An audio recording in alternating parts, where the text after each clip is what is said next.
Je vais demander à monsieur Vincent Maître de venir me rejoindre. Merci Vincent de venir me rejoindre. Vous êtes aussi avocat, vous êtes du centre, du coup vous n'allez pas pouvoir vous opposer à l'initiative, j'imagine. Vous allez la soutenir. Est-ce que vous êtes quand même d'accord de dire que, voilà, c'est pas forcément un produit miracle ce que vous proposez, c'est un bon début, c'est en tout cas une manière aujourd'hui de faire pression.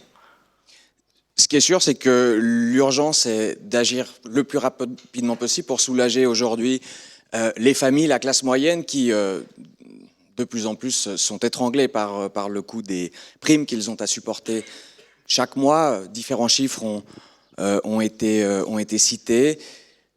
Moi, je rejoins une version libérale du système de santé en Suisse, telle que, en partant du même constat qu'a fait monsieur Nantermo, savoir que très concrètement aujourd'hui, c'est un fait, la concurrence ne marche pas entre les assureurs maladie.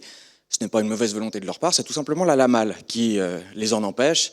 Lorsque vous êtes obligé de pêcher, non pas dans la même mer, mais dans un même bocal, parce que le territoire de la Suisse est ce qu'il est.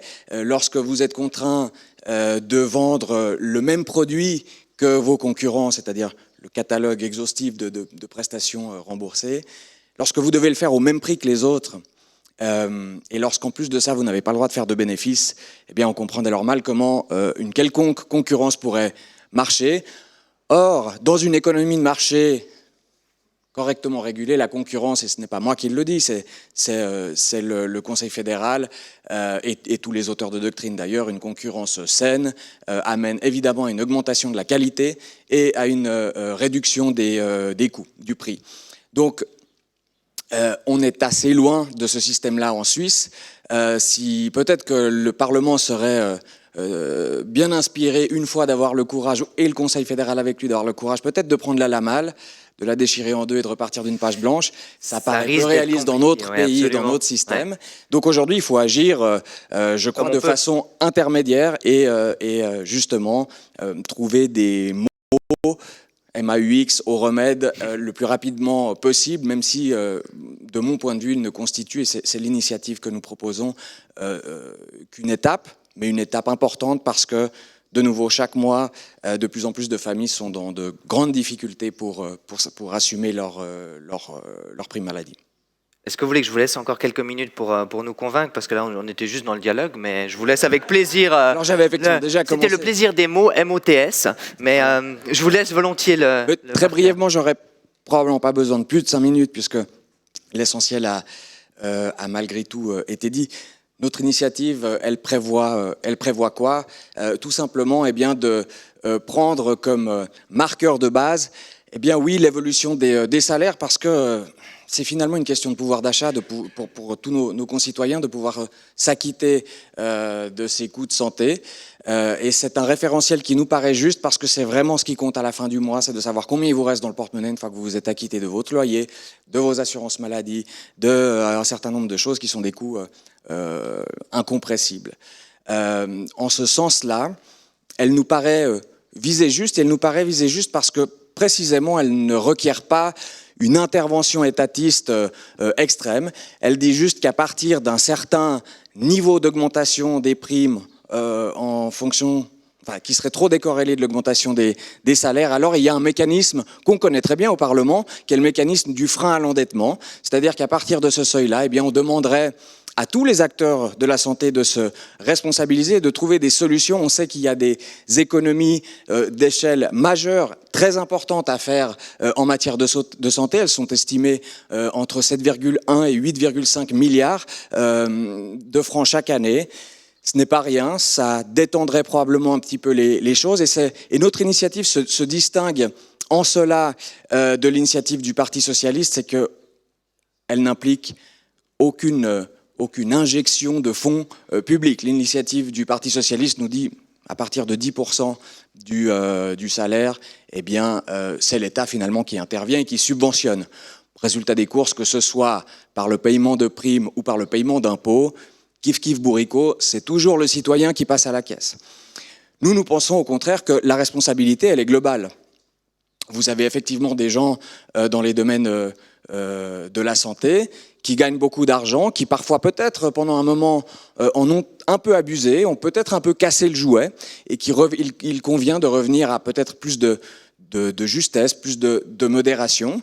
Il y a évidemment, très sincèrement, un maximum d'institutions de santé qui n'ont, à commencer par les hôpitaux publics, qui n'ont aucun intérêt à ce que très concrètement les patients soient soignés très rapidement et qu'ils sortent du giron hospitalier. Ce n'est pas comme ça, évidemment, qu'ils arriveront, si c'était le cas, à l'équilibre budgétaire et à couvrir leurs propres coûts de fonctionnement.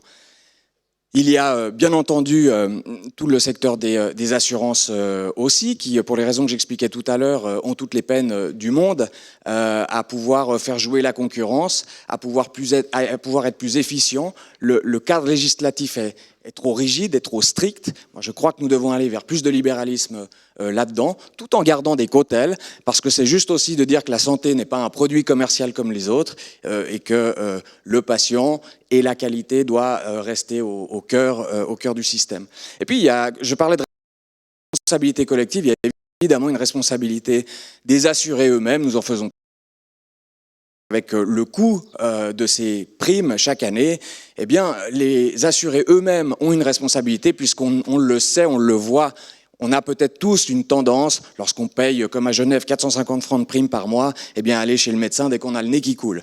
Tout ceci ne facilite pas les choses, ne contribue pas à juguler la hausse des coûts. Pour cette raison, nous pensons que cette initiative va plutôt dans le bon sens. Et comme je le disais, nous espérons très clairement qu'elle pourra ensuite coordonner lorsque ceux-ci se mettent d'accord et soient vraiment efficaces et pertinents sur les bonnes mesures à prendre pour justement contrôler cette mesure des coûts. Et au contraire, et c'est à dessein que nous n'avons pas fait de proposition très concrète, parce que, à l'évidence, mon cher collègue Urny, nous aurions toujours quelqu'un en face, sur les bancs d'en face, pour nous dire que ce n'est pas la bonne méthode, la bonne solution, qu'il en fallait une autre. Là, justement, nous laissons à ceux qui connaissent le mieux le domaine de la santé, eh bien, le soin de prendre les mesures adéquates lorsque l'augmentation des primes est trop élevée. Qui a été abordé tout à l'heure, c'est ça. Est-ce que vous êtes d'accord quand même que votre initiative a quelques faiblesses, notamment le mode d'emploi qui est pas très clair? Est-ce qu'il existe des initiatives parfaites? Très certainement pas. Elles dépendent aussi de conceptions politiques, philosophiques.